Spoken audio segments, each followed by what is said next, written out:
just heard an excellent ITC colloquium by Eugene Churazo, who is sitting over there, and he is around, and if you'd like to speak more with him, the results that he described are really spectacular and quite unprecedented in their scope and importance. Later this lunch we will hear from 4 speakers. We'll start with Luke Kelley, our own from the astronomy department. He will talk about the use of pulsar timing arrays to constrain supermassive black hole binary candidates. Then we hear from a visitor from Santa Cruz, Alexie Leauthaud. Perfect. Great. She will discuss lensing is low, cosmology, galaxy formation, or new physics, ? Obviously, new physics is the most exciting. Then we hear from Rob Simcoe from MIT, who is giving the CFA colloquium later today. He will talk about the possible evidence for a hard ionizing spectrum in a redshift 6.1 galaxy. And finally, we hear from Paul Chesler, who is a postdoc at the Black Hole Initiative down the road, 20 Garden Street. He is a physicist working on the frontiers of physics. But today he will talk about how to rule out modified Newtonian dynamics, modified theories of gravity using gravitational waves. Luke. Thank you. After 5 years of watching ITC Luncheon Talks, I thought it was finally time for me to step up and give one myself. So I'm very excited to talk about this topic. It's something that I'm getting really excited about. And this in particular is a project that was led by Alberto Susana, who's at UBirmingham, and also with Zoltan Hyman and Bensei Cochise, both who have spent some time here, varying amounts of time ago. So the idea with pulsar timing arrays is that you have a network of millisecond pulsars, which are very precise timers. They're very reliable. And you use cross correlations of their times of arrival to measure deviations from Euclidean space, and that's the way that you measure gravitational wave strain. So there are 3 individual pulsar timing arrays that are currently operational: the European, the Parkes in Australia, and then the North American Nanograv pulsar timing array. And kind of the combination of these is the international pulsar timing array. So just combining their data sets, collaborating, trying to really beat down the noise and get the best detections that you can. So using these instruments, we expect to be sensitive to strain, so dimensionless strain amplitudes of about 10 to the minus 15, which is very humble compared to what LIGO can do, 6 orders of magnitude lower. And at tremendously lower frequencies. So frequencies of about 0.1 to 1 per year or so. So that corresponds just to the observation time of the pulsar, so 1 to 10 year observations. And that's the nanohertz regime, which goes into the nano of nanograv. Now the sources that you expect to detect are supermassive black hole binaries. And these are not coalescing binaries, these are stable binaries at sub-parsec separations, usually 1/100th of a parsec or so. But these are effectively monochromatic sources, so they'll just kind of stay at the same frequency for millions or many more years or so. So currently, the sensitivity of pulsar timing arrays is just below predictions for what the background should look like. So what I'm showing here is a gravitational wave background spectrum, so strain versus frequency. And this is based on the illustrious simulation results. So I'm showing different kind of contour regions over just a few hundred different realizations. And then highlighted in the foreground are just a few individual realizations, so you can see how jagged they tend to be. So the most stringent PTA upper limit is by the Parkes group, and that's right here.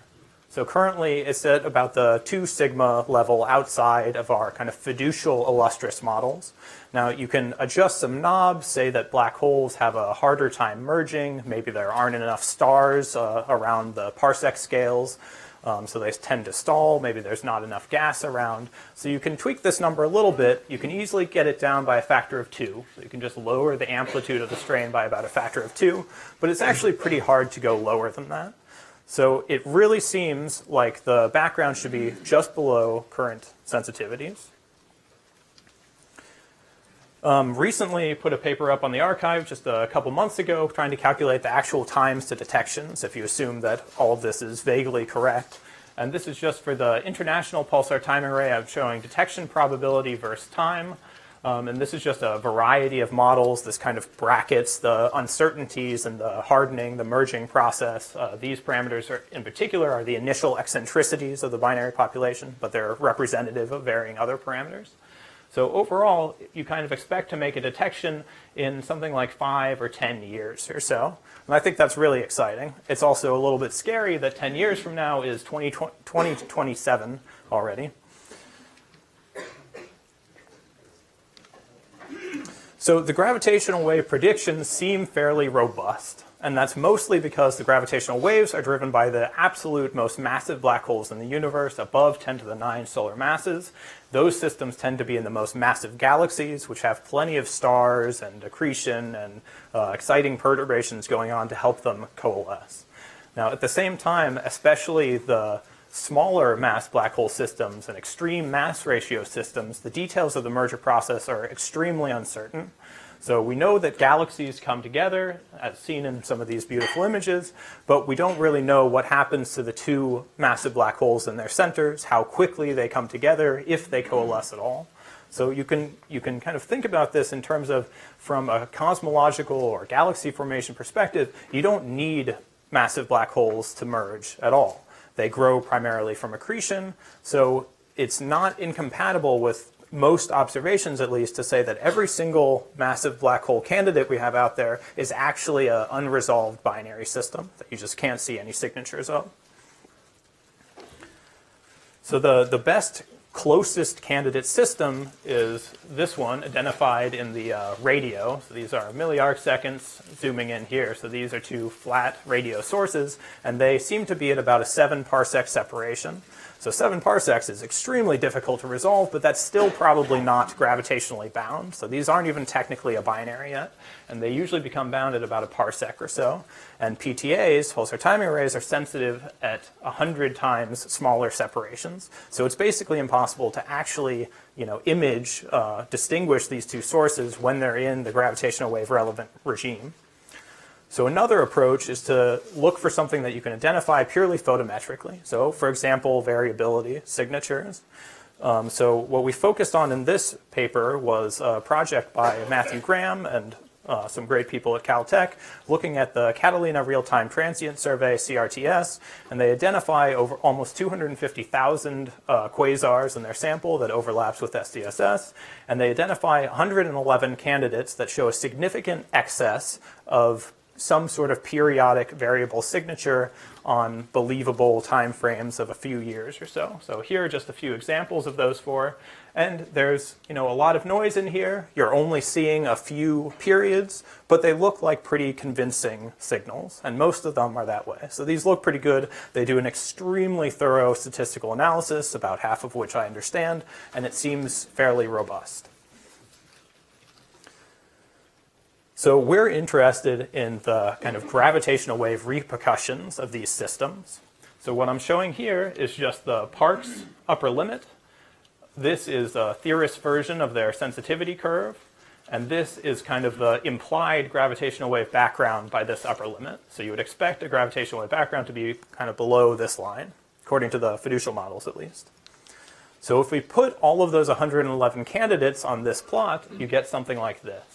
So each of these points is one of the candidates, and the error bars come from marginalizing over some mass ratio distribution. You have no idea what the particular mass ratio is of any of them, and also marginalizing over a mass distribution. So you measure the broad line widths, you use some scaling relation to get a total mass, so we're resampling that distribution to get more accurate numbers instead of a single realization. Okay. So what the CRTS people pointed out is that each of these systems is below the sensitivity limit here, so we wouldn't expect to see any of them. Now, if you start to bin these up to look at what their unresolved background would be, you're starting to get a lot closer here. And again, the error bars are just over these realizations. Now, the kicker is every one of these candidate binary systems, if it was a black hole binary, it implies the existence of a huge, vast number more black hole binaries in other places and other times in the universe. So in particular, the residence time at these small separations is very short compared to the lifetime of quasars. So if you imagine a black hole binary in spiraling, just your chance of seeing it at the exact right time is very low. So if you do some extrapolations, you try to reconstruct the overall population, you end up with a universe with these black hole binaries in it. And you can already see that some of these green points are lying above the sensitivity curve. So that's already a little bit worrisome that, well, maybe we should have seen some of these single sources. The real deal breaker comes when you calculate the gravitational wave background implied by these. So literally, you just sum up the gravitational wave signals contributed by all of these sources, and you get a gravitational wave background spectrum that looks like this.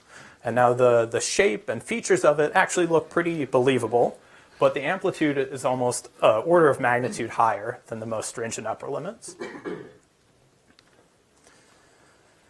So if the standard way of measuring gravitational wave backgrounds is just looking at the strain amplitude at 1 year. And so that's what we're plotting here, is just the amplitude probability distribution over a huge number of realizations. Each of these different curves is a different mass ratio model. So in particular, the high model is just assuming that you're biased to near equal mass ratios. The median model in red is something like a flat log distribution. And then the low model is, for some reason, maybe you're biased to more extreme mass ratios, like 1 to 100 or so, which actually can be used to explain the variability signatures that you see. So anyway, just a few different models to think about. And the amplitudes, the gravitational wave amplitudes here, are assuming that the CRTS observations are complete. So there are no binary systems in their field of view that they miss, which is probably extremely optimistic. So for example, AGN are only on a small fraction of the time, so you should be missing some for that reason. In any case, and this is all just two different total mass distributions here. So in any case, these seem to be, really excluded by the pulsar timing array upper limits, which are shown in these lines. So the most stringent is down here, and almost all of the models are significantly higher than that. So what you have to do to try to make these compatible is you can remove some of the loudest sources. So in particular, 11 of these candidate systems dominate the gravitational wave background budget. So if you take those out, they all shift down significantly. And then some of your low mass ratio models seem to be somewhat consistent. Alternatively, if you just remove candidate systems randomly, you need to take out about 90% of them. Alternately, you could say that all of the masses of all of these systems are overestimated, biased high by a factor of 4 or so. So a pretty significant factor. Maybe also every single system happens to be 100 to 1 mass ratio. So there are things that you can come up with to explain this discrepancy, but they tend to be pretty exotic. So I feel pretty confident that if you just take all of these variables and assume that they're binaries, that's really excluded to a fairly high confidence. There are some ways that you can get around this if there are kind of exotic selection effects of the systems that you see. Alternatively, if they aren't binaries, then something weird is going on. In particular, maybe the noise power spectrum is much redder, is much more correlated at small bin frequencies that we think. Maybe there's some very large-scale disk features that's causing this variability, or maybe there's an extremely low-frequency QPO analog type thing. So I think these are all really exciting things to start thinking about. And in the future, hopefully there will be continued observations that can beat down the noise, get longer baselines, more full periods of these sources, and maybe high-resolution follow-up with HST, with radio, something like that. So we're hoping to make predictions about, from first principles, of what variable binary populations you should be able to see from the illustrious simulations, and also from using wider separation galactic associations and forward modeling them to see what should happen. Thanks.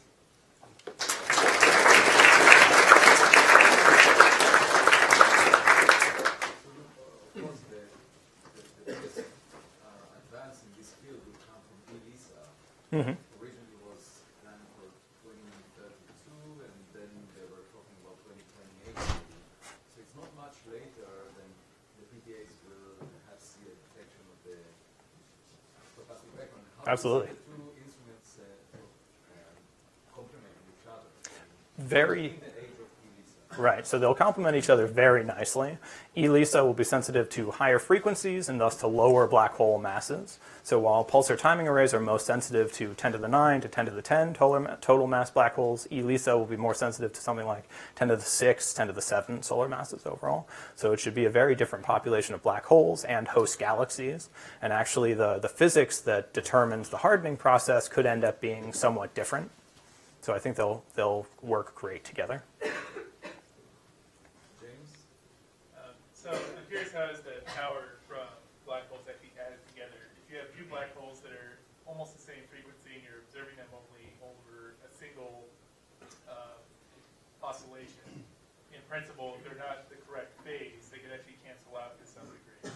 So is the power just added up together linearly, or is there kind of a random element in phases that modulates the addition of the powers?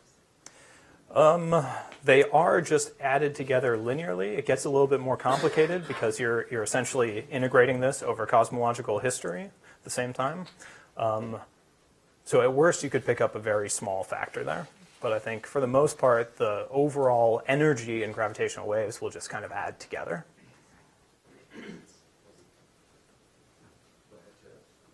So you have some other possibilities there, but what about a recessing jet feature?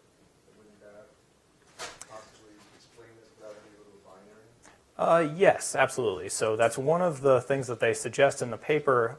One common mechanism to get jet precessing on these timescales is with a binary at the same time, but I think there is some room there.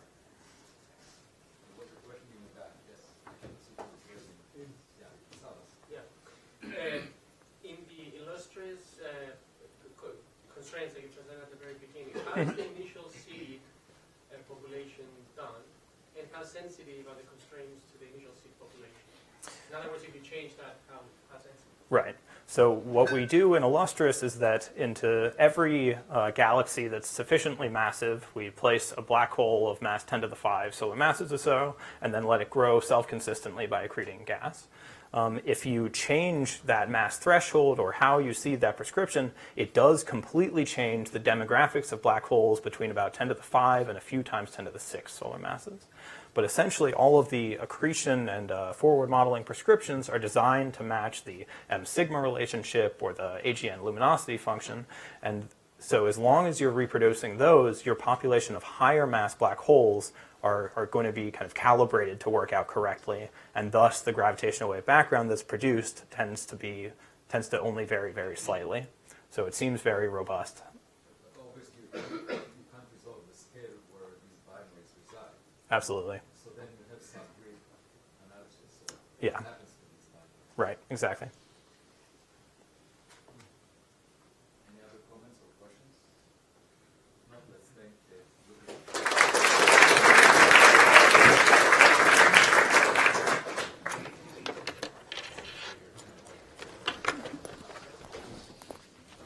This one first.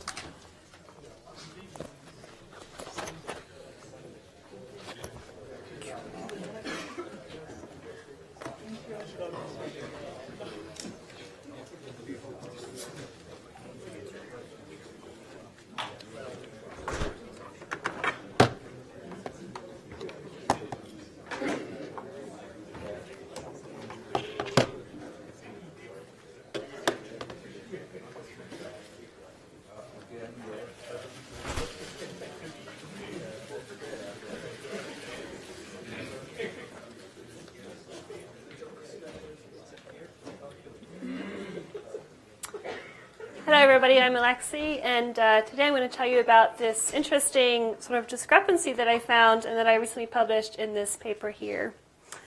Oh, that's not working. What is this? Uh-oh. That doesn't seem to be working either. I'll just spend 10 minutes on just one slide. Okay, we have a technical problem that we didn't have earlier. Let me try again.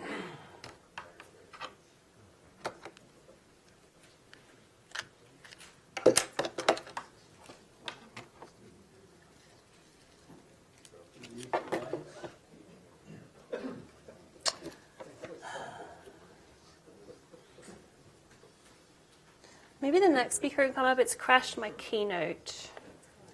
I'll turn it into a PDF, and then maybe the next person can come up. Yep. Thanks so much. Okay. Oh, that's annoying. Let's see if it crashes now.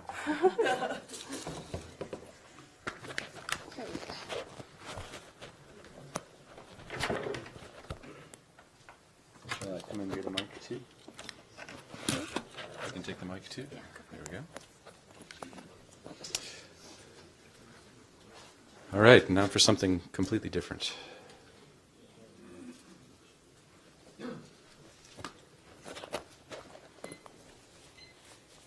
Oof.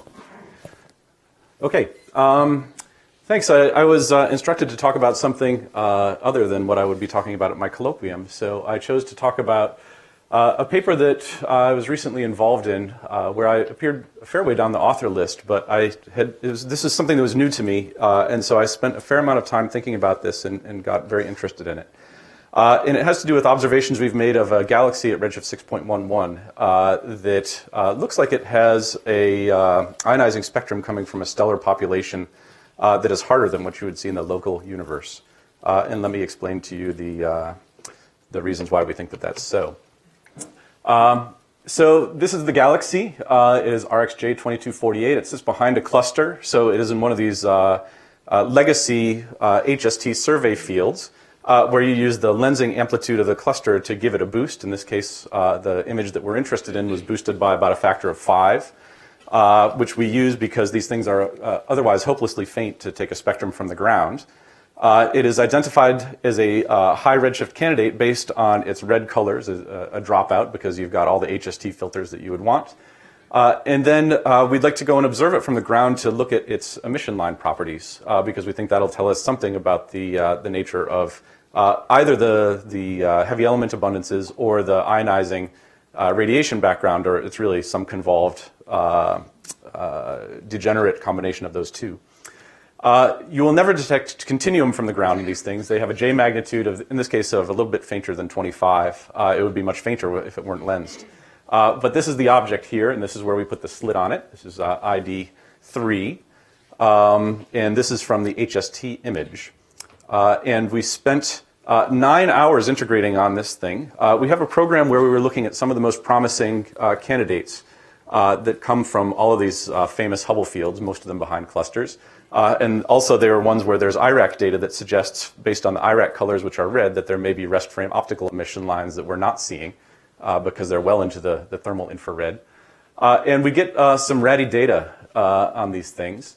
So we've observed many fields like this, but this one is basically a full night and a half with this infrared spectrograph, which I'll talk about this afternoon. This is on Magellan, and it has a spectral resolution of 50 kilometers per second. And this is in the near infrared, so from 0.8 to 2.5 microns. And we see a few things. So this is a standard form that you see for many of these kinds of observations, where you see the 2D spectrum is printed on top of each plot, and then the 1D spectrum that's extracted comes from below. It's pretty obvious that you can see Lyman alpha there. And the other ones are less obvious, but some of them are actually real, and some of them are non-detections. The Lyman alpha we knew was there from a prior observation. That's really in the optical. You can see it in the red end of the optical. At 6.11, this would be in the 8,000s somewhere. But what we saw in this case, because we get the full wavelength coverage with fire, we were also able to detect carbon-4 in here, which is marginal. But I should mention that if you're not convinced that it doesn't pass your smell test, usually I'm sort of our group's resident skeptic of these things. And we actually took observations at 2 different slit positions and moved it around. And you could see a similar statistically significant detection in all the different slit positions, which gave us increased confidence for that line. Now, when I see a carbon-4 line, I immediately usually think that this is an AGN. And it was my prior based on things that were at lower redshift. However, there was 2 other interesting things, one of which is that we did not detect the helium-2 emission line, where one would have expected to find it. But we did detect at low significance, but again at multiple slit positions, the semi-forbidden, this oxygen-3 intercombination line, 1661 and 1666. So that's the fundamental observational fact. So these things are really hard, right? Even harder than you might think to get good data on these with current generation telescopes. But the fact that we see, it's really the detection of these two and the absence of that is what we're going to be looking at. So you can construct essentially one set of ratios based on these lines because that's all that's available to you. And we can compare those with ionization models. And in particular, there's a paper by Feltre et al. In 2015 that looked at these. In many cases, the rest frame UV lines are the only ones you're going to get if you're observing even in the near infrared from the ground. And so we'll construct the intercombination oxygen-3 over helium-2 versus carbon-4 over the helium-2 in this case.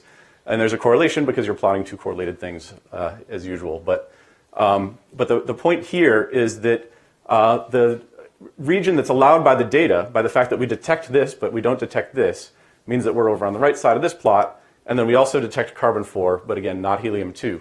And that puts us towards the top. And so this is what's allowed by the data. And we can compare that to ionizing models of the different line ratios as illuminated by different kinds of radiation spectra. And I'll show you more about that in just a minute and why this is true. But the AGN tend to lie down here. And the star-forming galaxies tend to lie up in the corner. And essentially, that's very consistent with the data that we saw.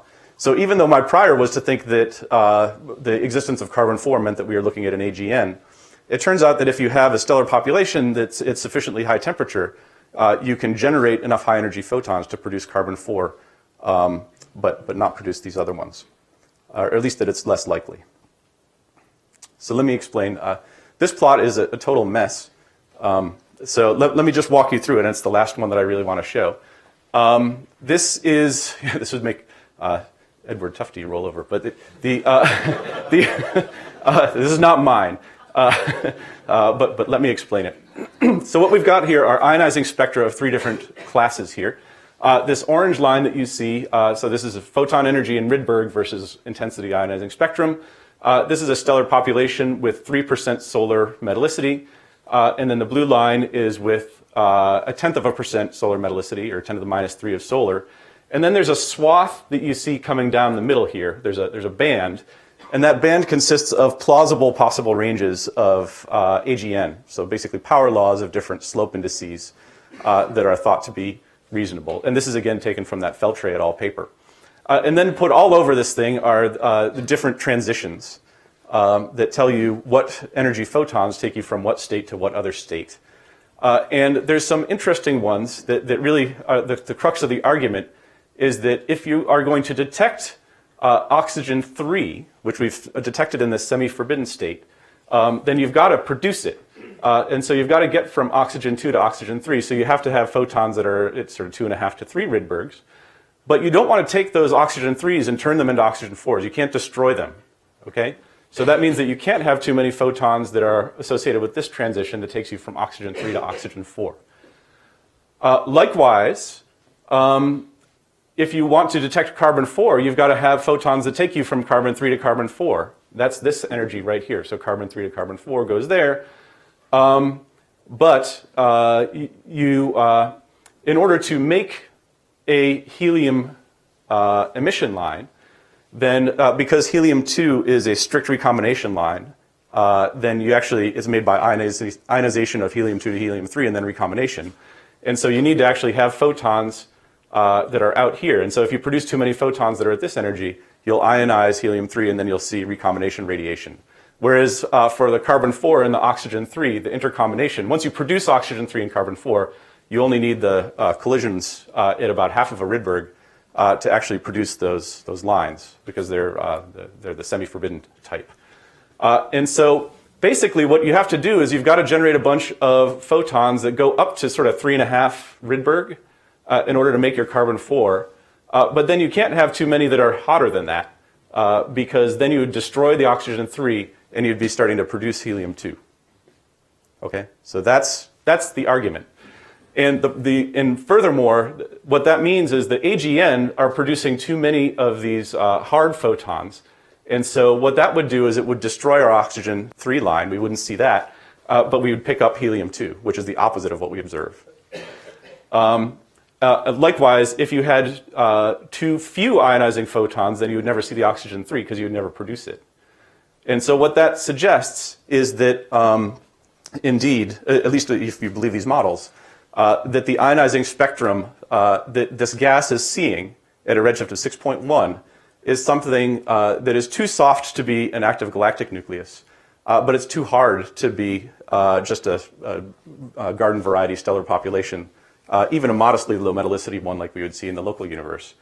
So, it's 10 to the minus 3 solar is one that works because we get some flux here, but not too much. It's this sort of Goldilocks kind of situation. Now, how accurate is this? It depends on the reliability of these models, but it's an interesting way of breaking this kind of problem down. And let me not talk, I'll just say one sentence about this, which is that this kind of thing is incredibly hard, and harder than you might even think. Even though this is a theory and computation seminar, I'll point out that 9 hours, you want to make sure that your telescope is pointing in the right place when you go for 9 hours. And we discovered all kinds of problems and the kind of things that make it so that you actually have to go and struggle with this thing to make it work. And we're making all kinds of improvements to the Magellan control system to make this kind of observation possible. And there's times that we were pointed in the wrong place, I think, because of deficiencies in the telescope, and it's really painful. And so it's an interesting thing that I'd be happy to tell you about at another time. But let me just walk you through the things that I'd like you to remember from this. One is that these kind of observations are very challenging for the reasons that I just mentioned. It's not just that they're faint, it's that everything, your equipment has to be working perfectly, and your pipelines have to be working perfectly. And that was where I spent a lot of time on this project, is sort of tweaking those things up.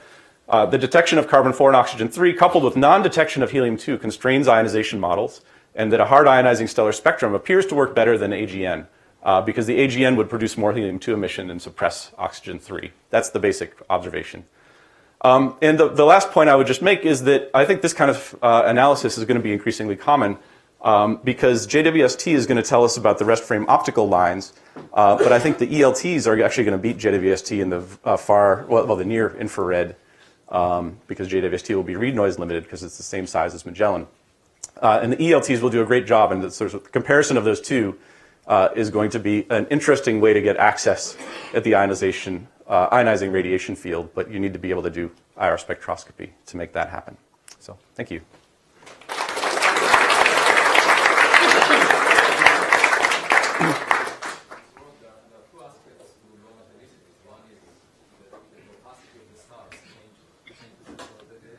Stellar emission at low metallicity looks different, but the second effect is the mass function of stars, that you can have many more massive stars, which would boost the hard radiation because they are hotter.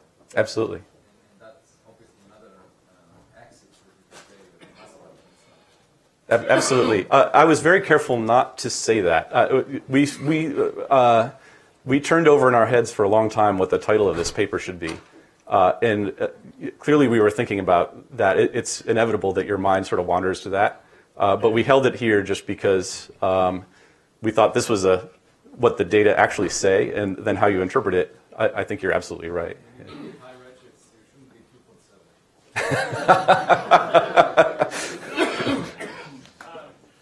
Is the broadband data constraining at all in terms of the population? Not tremendously so. I mean, it helped us select this, and I think it is going to be much more interesting. The most interesting part of the broadband data was the IRAC minus HST colors, which suggested that there are rest frame emission lines in this object. And it seems that people have failed to find to succeed at this kind of exact experiment many times in systems that don't have that kind of color. But we don't have much in terms of constraining the stellar population directly based on breaks and things like that. I think it's fair to say. I'm not sure that we've mined that to its fullest extent, but it's an interesting one. There is a nice way to get a hard spectrum that only over a limited range, that is high mass X-ray binaries with neutron stars that the accretors, as opposed to black holes. They're likely, well, they are much more numerous, first of all. Mm-hmm. They're first things to form. And the question is, what constrains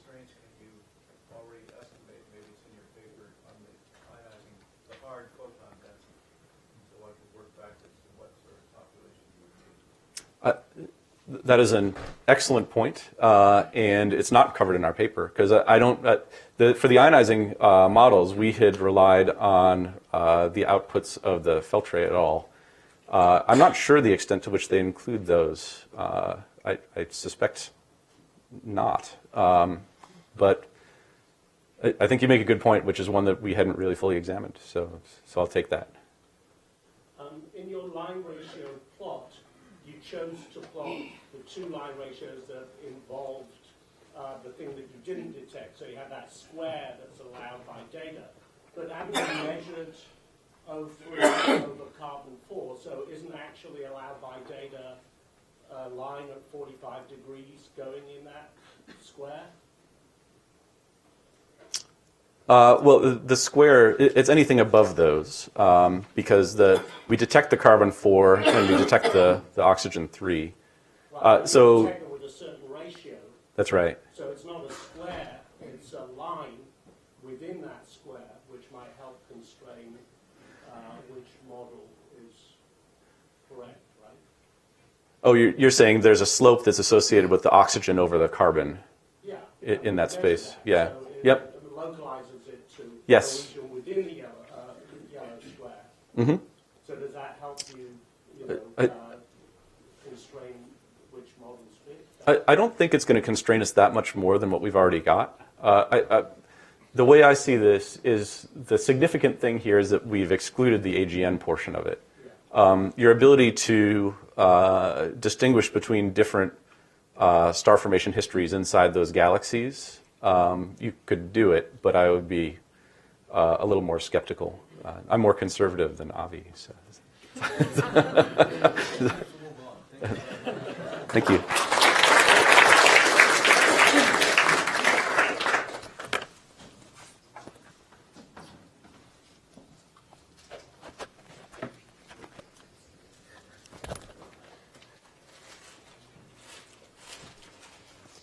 Now we'll see if your projector can break my PDF.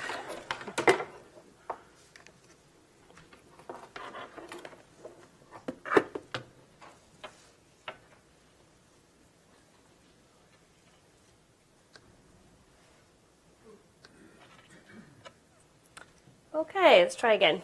So I'm going to tell you about this interesting discrepancy that I found in this recent paper, and it works great. The main measurement that I'm going to show you is a form of weak gravitational lensing. So what is gravitational lensing? It's basically the coherent distortion in the shapes of distant background galaxies that are created by foreground overdensities of dark matter.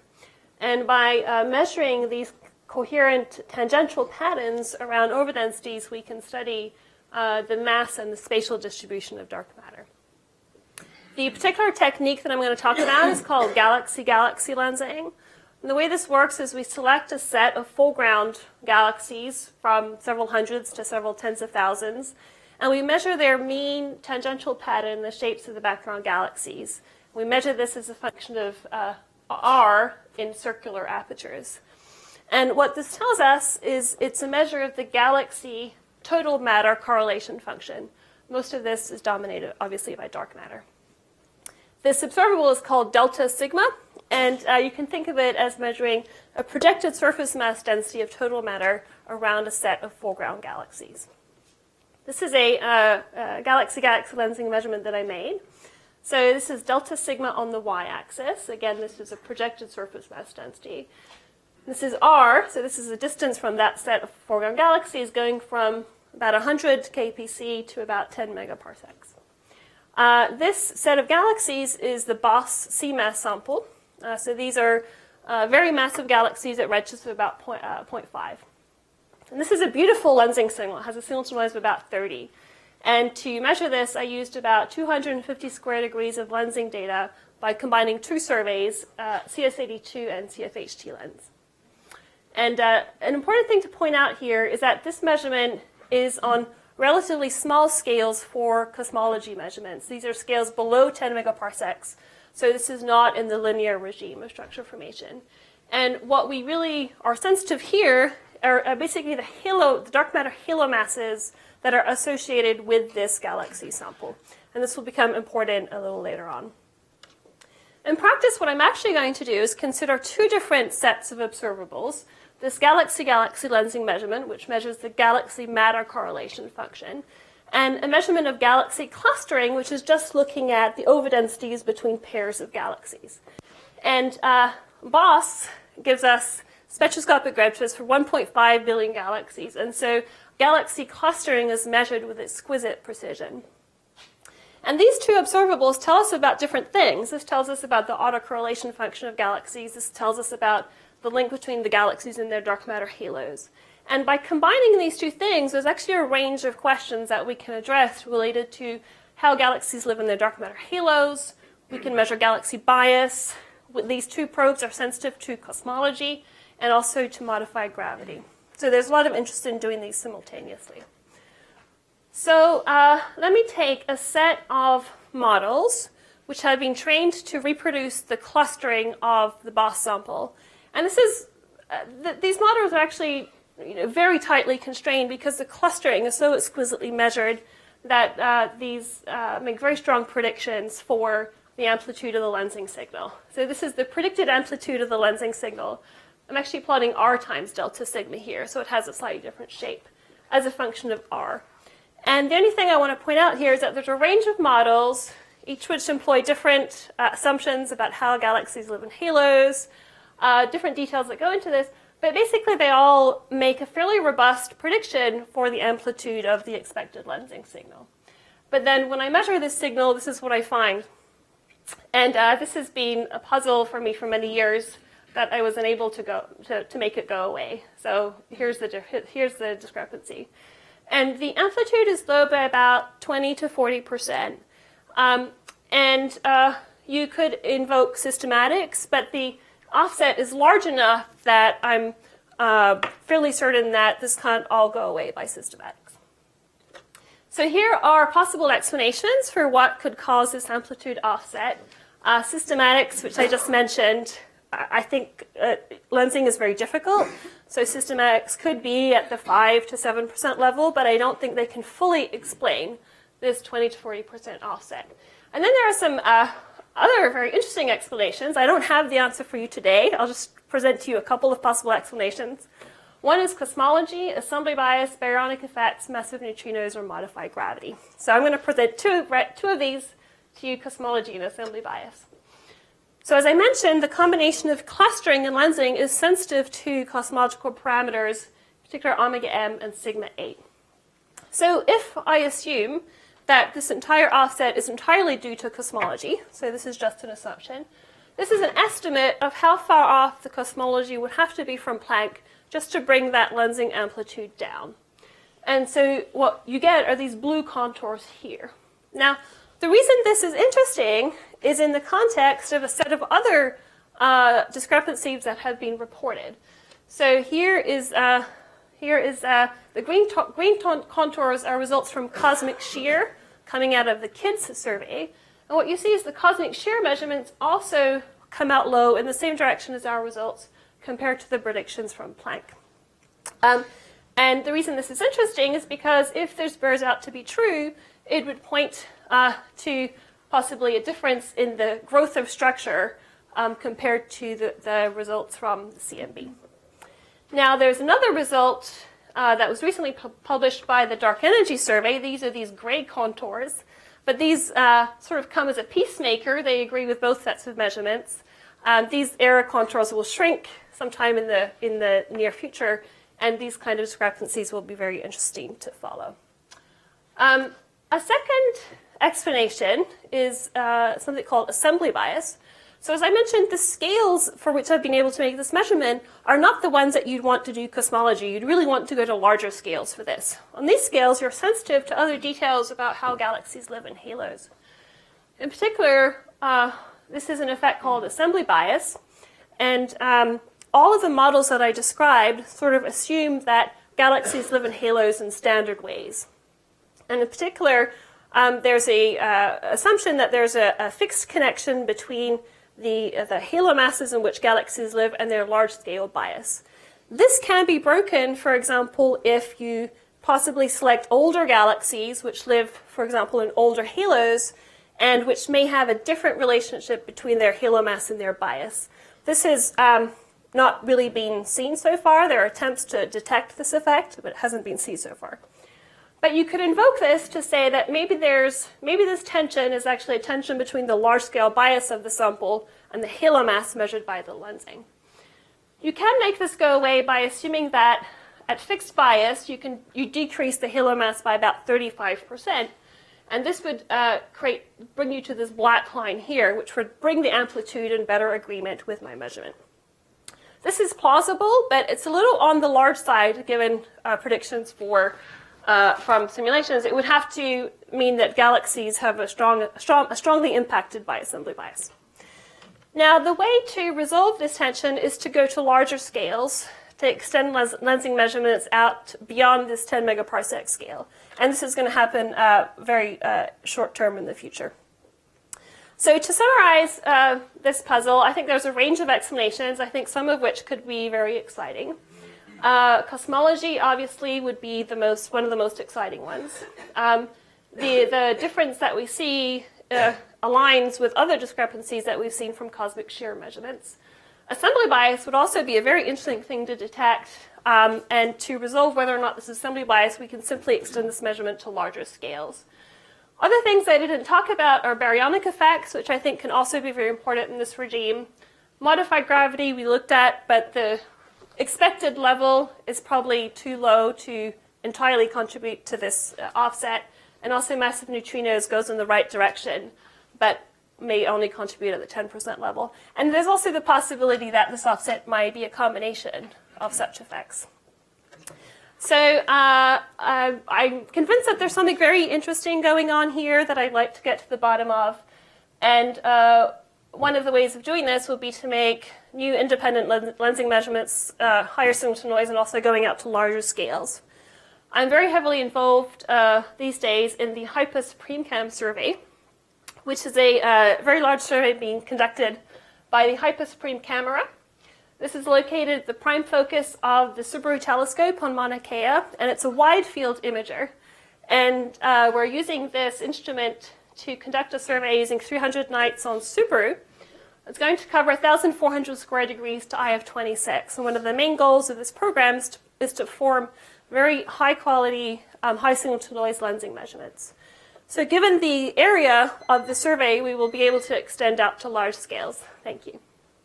And so I'd like to leave you with these beautiful images, and to also let you know that we've had our first year data release, DR1. We've released the first 100 square degrees of data, so you're welcome to go and play around with that. And that's full depth, full color, so GRZY to IF26 over 100 square degrees. And we'll be publishing our first set of papers in the next coming months. Thank you very much. So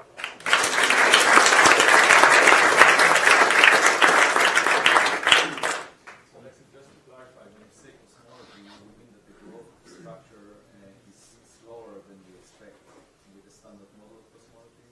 That's right. Sigma 8 would be lower. And that means, so other than having a relativistic component of matter like neutrinos, what else can do it? Can modify gravity? Is that what you're referring to, or something else? Modify gravity or different lambda. Lambda not equal to -1. Omega not minus 1. Yeah. Or modify gravity, but something non-standard in the 6-parameter lambda CDM model. Comments or questions? Yes, Anna?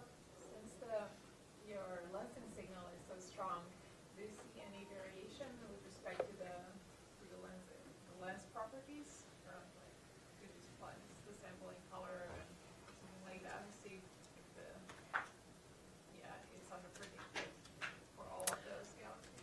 That's an interesting question. I did bin it up in Redshift, so I did Redshift tests to see, and the amplitude remains constant. I didn't bin it up into various different bins, and the reason for that was because I didn't have the clustering predictions in those same bins. So I needed to combine it with the set of clustering models which were built for the entire sample.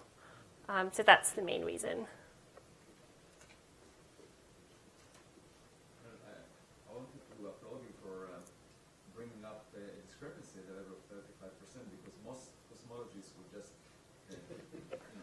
under the rug and not talk much about it because it goes against conventional wisdom.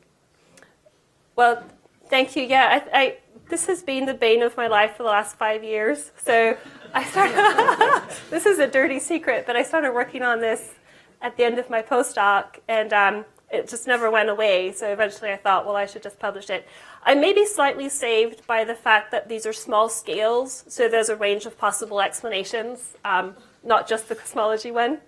But yeah, I couldn't make this go away. So here it is. So I hope you can look at it and maybe solve it for me, because I couldn't figure out what it was. If it's real, that's a major discovery. Yeah. Thank you for bringing this up. Yeah, my pleasure. Thank you.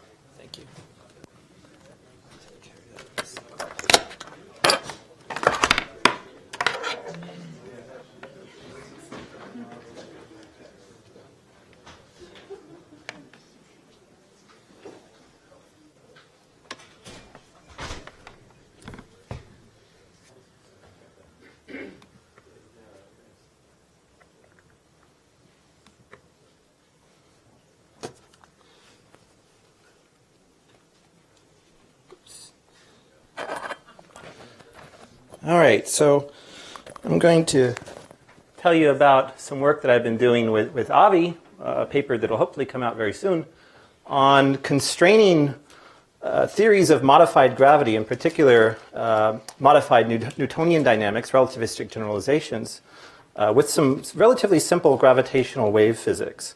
So let me begin by just briefly reminding you what MOND is, modified Newtonian dynamics. It's a modified theory of gravity, a non-relativistic theory of gravity that is designed to emulate the effects of dark matter without actually having dark matter in it. It's an acceleration-based modification in the sense that, do we have a laser pointer? I guess I could just use my arm.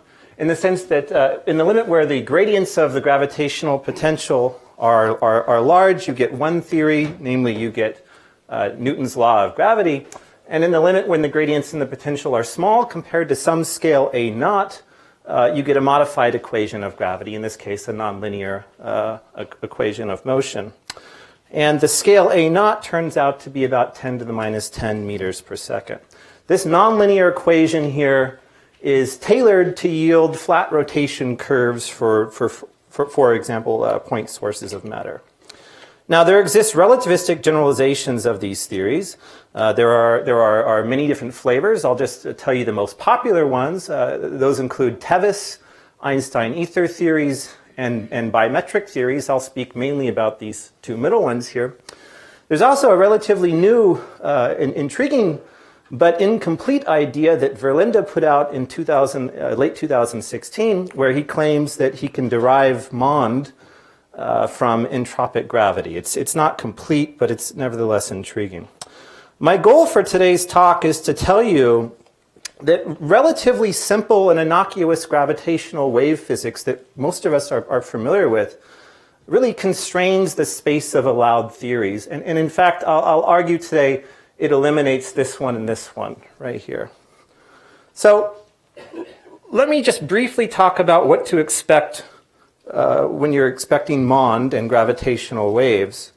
So first of all, MOND theories typically violate the equivalence principle because they're acceleration-based. And that means that one possibility is that the speed of gravitational waves can be less than the speed of light. Another property of MOND is that the theories must become nonlinear in the weak field limit, in particular when acceleration defined in some meaningful covariant way, I won't do that for you today, I'll just put it in quotes, is less than the scale A naught. And what that means is that gravitational waves can at least in the sufficiently weak field limit, can satisfy some nonlinear equations. That's something that's very different than general relativity. In fact, it's very different than almost any physical theory that I know of. So what I want to convince you here on the next couple slides is that observations, in fact, suggest that the speed of gravitational waves are equal to the speed of light. And in fact, that gravitational wave dynamics must be linear in the weak field limit. And we'll use these two observations to rule out two modified theories of gravity, in particular the Einstein ether theory and a bimetric theory that I'll tell you a little bit more about in the coming slides. So first of all, why should the speed of gravitational waves be equal to the speed of light? We don't have any direct observation of the speed of gravitational waves. Nevertheless, there's a nice, simple, indirect argument you can make. If I send a projectile through some medium where the speed of excitations in the medium is less than the speed of the projectile, you can lose energy. So for example, for a bullet flying through air, energy will be transferred to sound waves. You'll have a Mach cone. For charged particles coming from a nuclear reactor going through water, those charged particles can move faster than the speed of light in water and emit Cherenkov radiation. That's the blue glow you see right here. Likewise, cosmic rays traveling through the cosmos, if the speed of gravity is less than the speed of light, you can generically have cosmic rays moving faster than the speed of gravitational waves. And they can lose energy via a process that's completely analogous to this. It's gravitational Cherenkov radiation. Knowledge of the energy loss rate combined with an estimate of how far particles have traveled, as well as their observed energies on Earth, will allow you to place constraints on the speed of gravitational waves. And that was done some time ago by Moore and Nelson. And the bottom line result is that the speed of gravity divided by the speed of light, the speed of gravitational waves is equal to the speed of light up to about 10 to the minus 15 corrections or better. So it's essentially, for all practical purposes, equal to the speed of light. Now, regarding these Einstein ether theories, I'm going to go through this relatively quickly just due to time constraints. They are theories of gravity. They involve an extra field, which is a vector field. They spontaneously break Lorentz invariance insofar that the vector field is time-like. It defines a preferred rest frame. And the bottom line message is that preferred rest frame depends upon local gravitational potentials.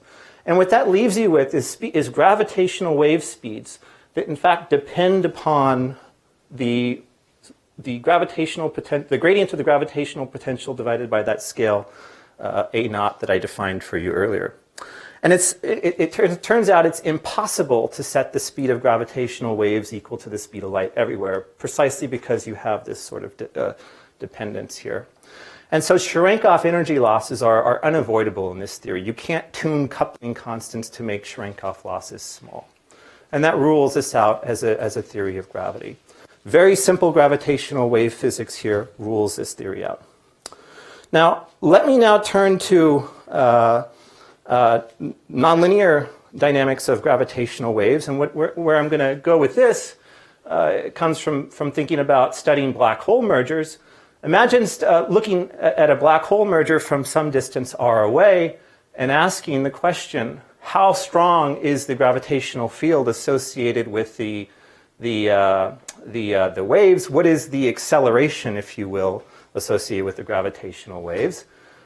If there's any justice in the world, I should be able to reason through that by just using dimensional analysis. I shouldn't have to properly define covariant expression for acceleration, although you certainly can, although not in a 15-minute talk.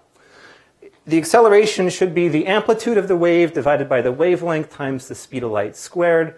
And for equal mass mergers in GR, you can estimate that, and it turns out to be c squared over r. And that's equal to this acceleration scale that I defined in the beginning of the talk, 10 to the minus 10 meters per second, when the radius is about a gigaparsec or so. You can compare that to what LIGO observed in 2015. You can get the amplitude of the wave directly from right here, 10 to the minus 21. You can get the wavelength just from the period of the wave and the speed of light. And depending upon where you measure it, right here at early times when the black holes are relatively far apart, or at late times when they're just starting to merge, you get an acceleration scale that's on the order of 1/10 of a naught to about 1/2 of a naught, which means that this event has probed the Mondian limit, if you will, of gravitational waves. Now, why does this event suggest that gravitational waves must satisfy linear dynamics? So first of all, the waveforms that you get from LIGO are exactly consistent with general relativity.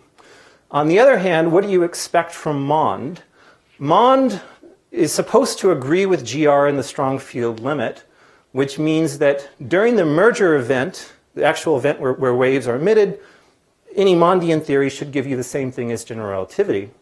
However, as waves propagate out, they decrease in amplitude like 1 over r. They should run into some regime where the acceleration scale becomes on the order of a0, and the dynamics become nonlinear. When this happens, modes can mix. Different modes at different wavelengths can mix. You can have gravitational waves emitted from one event interact with gravitational modes from another event. The bottom line message that I want to leave you with is that if there are nonlinear interactions in the weak field limit, they can scramble waveforms and give you something that doesn't resemble general relativity at all. Okay?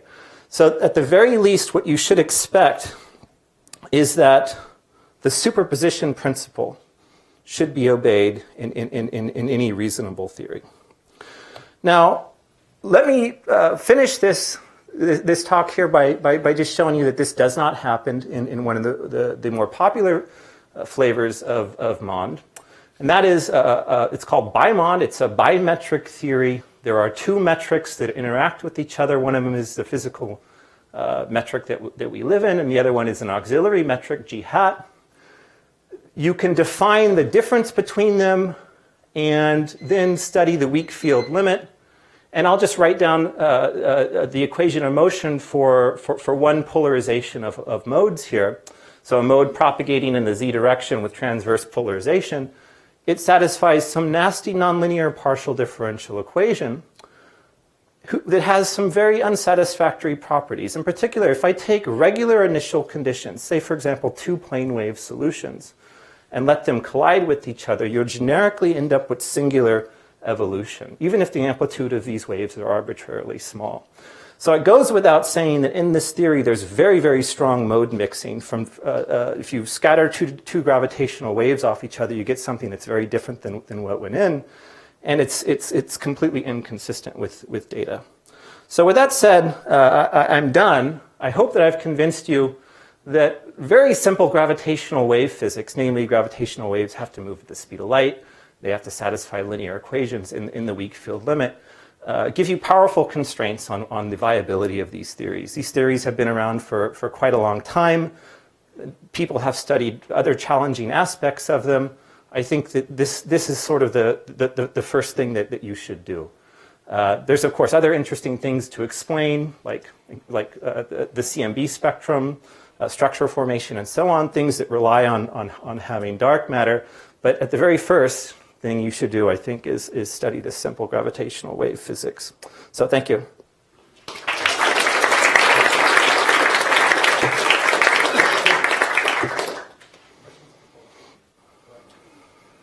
So, Paul, the issue about singularities, that actually isn't very convincing to me, because in GR itself, it's incredibly easy to construct gliding plane gravitational wave spacetimes that are as singular as you like, completely generically. Right, that's true. However, this equation right here is scale invariant. All right, so I can take the amplitude of the waves to be arbitrarily small. But you can do the same thing in GR in these gliding plane gravitational wave spacetimes. The singular behavior is independent of the amplitude of the plane wave.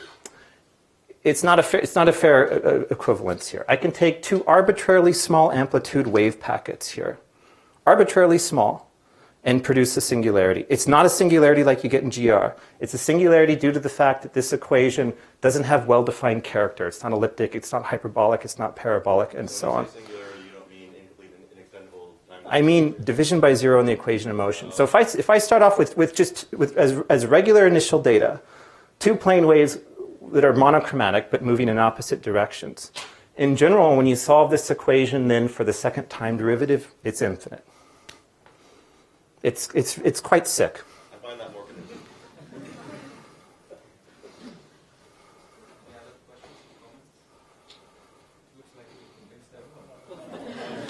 One more. So how about TVs? You said that we can rule out BiMOD and Oh, TeVis. Yeah, so Tevis I just haven't looked at yet, although I know that the speed of gravitational waves is not equal to the speed of light in vacuum. I haven't looked at whether or not there are potential effects like there are in this theory, but I think there probably are.